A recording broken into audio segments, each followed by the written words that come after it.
सतत पाय हलवणे, लेग शेकिंग किंवा फूट टॅपिंग ही सवय काही कारणांमुळे लागू शकते. जसं नर्वसनेस, ताण किंवा चिंता यामुळे सतत पाय हलवण्याची सवय लागते.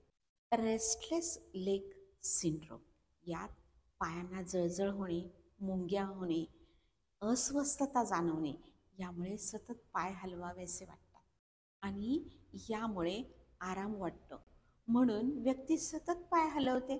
हायपर ॲक्टिव्हिटी, ऊर्जेचा जास्त वापर यात व्यक्तीला शांत बसणे कठीण जाते म्हणून सारखी हालचाल होत राहते.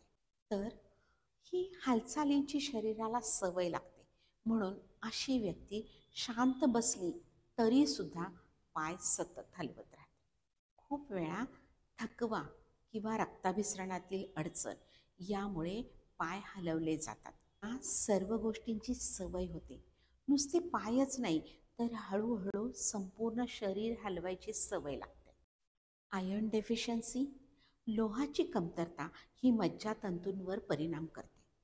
न्यूरोलॉजिकल प्रॉब्लेम, नर्वस सिस्टीमचा काही प्रश्न असेल, काही आजार असल्यास सतत पाय हलवावेसे वाटतात. तर काही औषधांच्या परिणामामुळे, उदाहरणार्थ अँटी डिप्रेसंट आणि अँटीसायकोटिक ड्रग जर घेत असेल तर पाय हलवण्याची सवय लागते. यावरील उपायांबाबत आपण पुढील भागात चर्चा करतोय.